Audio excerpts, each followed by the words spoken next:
Hi, this is Jason from the Dental Equipment Repair channel. Today I'd like to share some information with you about a Gendex 770 and a common issue that we actually just recently received a request for. Our subscriber asked about adjusting the tension of a Gendex 770 arm, and this is actually a relatively common thing that over time the springs will degrade and weaken, and that will result in a unit that does not hold its position quite like it should. Now, this is a Gendex 770 X-ray unit that we have here, and what we did was we went ahead and we made all the joints that are commonly loose, we made them as loose as they can be.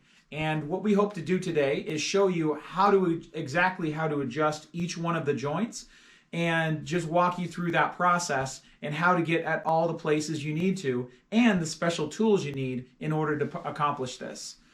All the procedures we're about to show you can be found in the Gendex 770 technical manual. Now this manual is available online and we will post a link in the description to one of those manuals. The procedure that you're looking for is in section 7, and that is on page 7-1 and 7-2. And right here what you can find is you can find the name of all the different joints and the types of the name for the adjustment that you'll be performing for each one of those. We're going to show you the adjustments, but if you want to study it and look a little bit closer, it's all here in the manual. The first adjustment that we're going to perform is a relatively common, and that's an adjustment of the horizontal arm. When the horizontal arm is loose, what you'll find is that the unit will not hold its position with regard to the wall. It will want to kind of be moving towards or away from the wall. And this is actually accentuated by the spring arm being out extended. Once it gets some movement, you'll find it very hard to keep the tube head position with regard to the patient if the unit is uneven to the wall. So the first adjustment is actually one of the easier ones to do. The first thing that you'll need to do is you'll need to make sure that your X-ray is turned off and that the power is disconnected from the wall. If you have a circuit breaker, you should find that circuit breaker and flip the breaker and then verify that when you try to turn the unit on and off, it does not turn on and off. There are 4 screws, 2 on the top and 2 on the bottom, that are Phillips. You will remove those 4 screws and you'll pull off the cover. Now the part that you're looking for is, and you'll need to move the X-ray arm out perpendicular to the wall, and then that will allow you to get the cover off. You can move that back to the side, and you'll see these 2 bolts right here. This is the very first adjustment. The first thing that you'll do is you will go ahead and you'll tighten with the 7/16 socket or crescent wrench if you don't have the socket, or an end wrench. All you need to do is provide pressure to this bar, and you do it by even tightening it, and then attempting to move the X-ray arm until it holds your position. And if you make it a little bit too tight, all you need to do is back it off just a little bit, and you'll know when you hit the right spot, because it'll be easy enough to move, but when you stop it, it will actually stop and it won't move. So this is the first adjustment that we'll do, and this is to keep the horizontal arm in the place where you want it with relationship to the wall.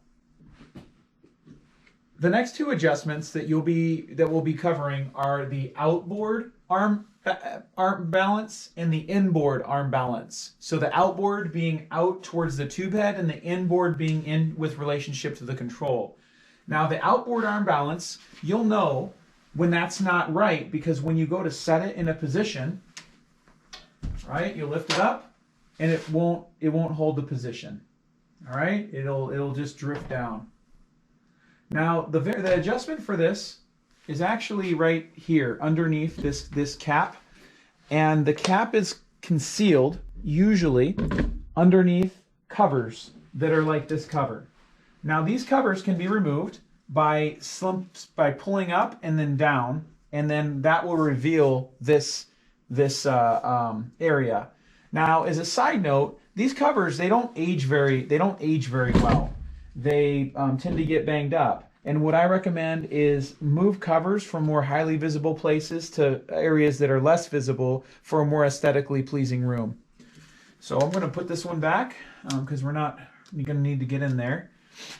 So the way that we're going to access and adjust this is once we remove our two arm covers, we're going to reveal a place where there's two standard screws on each side. We're going to remove the two standard screws, and underneath there, what we're going to find is there's a cavity and there's a gold nut. Now the gold nut is the nut that we need to spin.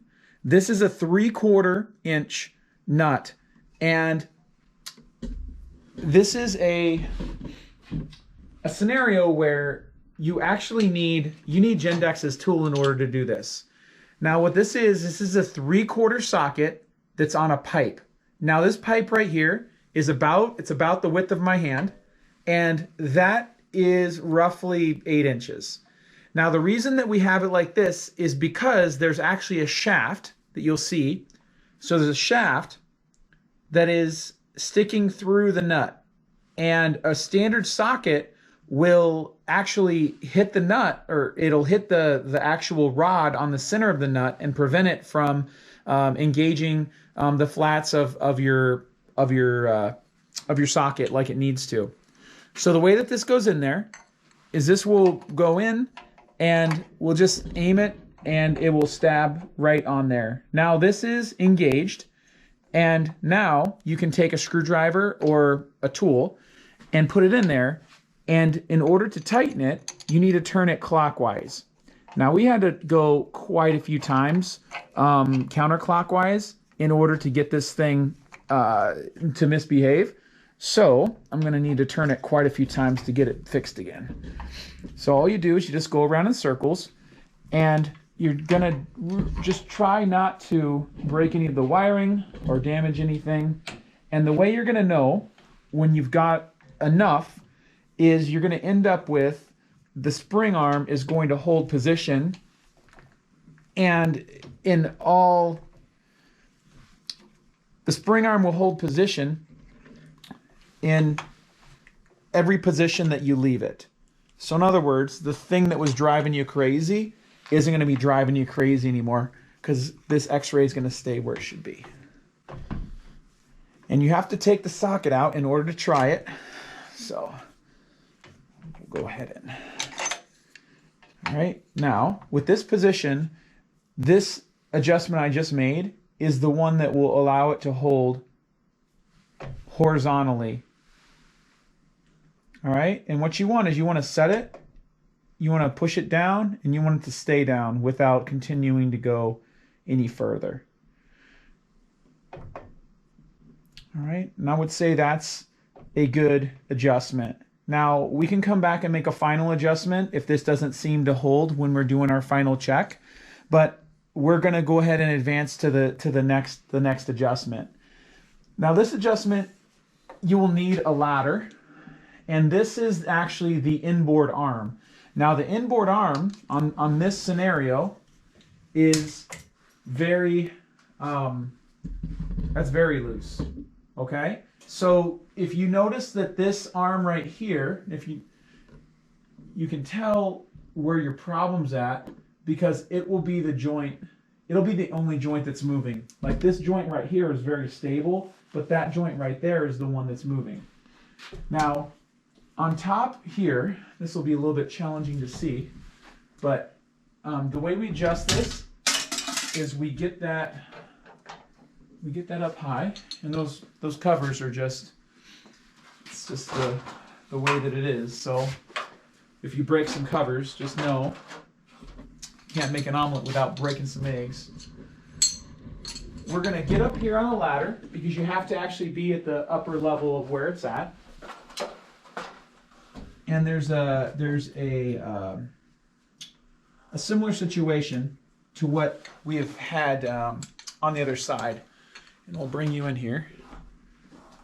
All right. All right, and I don't know if my little camera's going to let me get in there. It looks like it will. But that round hole in there is where this socket is going to drop in. And I'm going to go ahead and just drop that right in the top. And that's engaged, okay? So just know, you don't necessarily have to see it in order to turn it. because on the other adjustment, I mean, I hardly saw it. I was actually kind of glancing at the camera, but I did it mainly by feel. So on this one here, this is what it looks like when it's engaged. Now I'm going to go ahead and make some turns on it.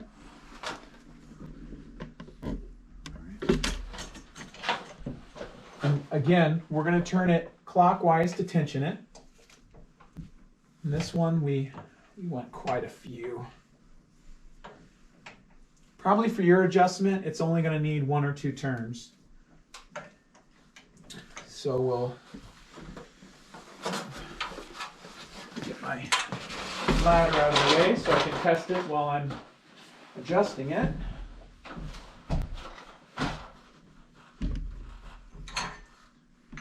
Alright, and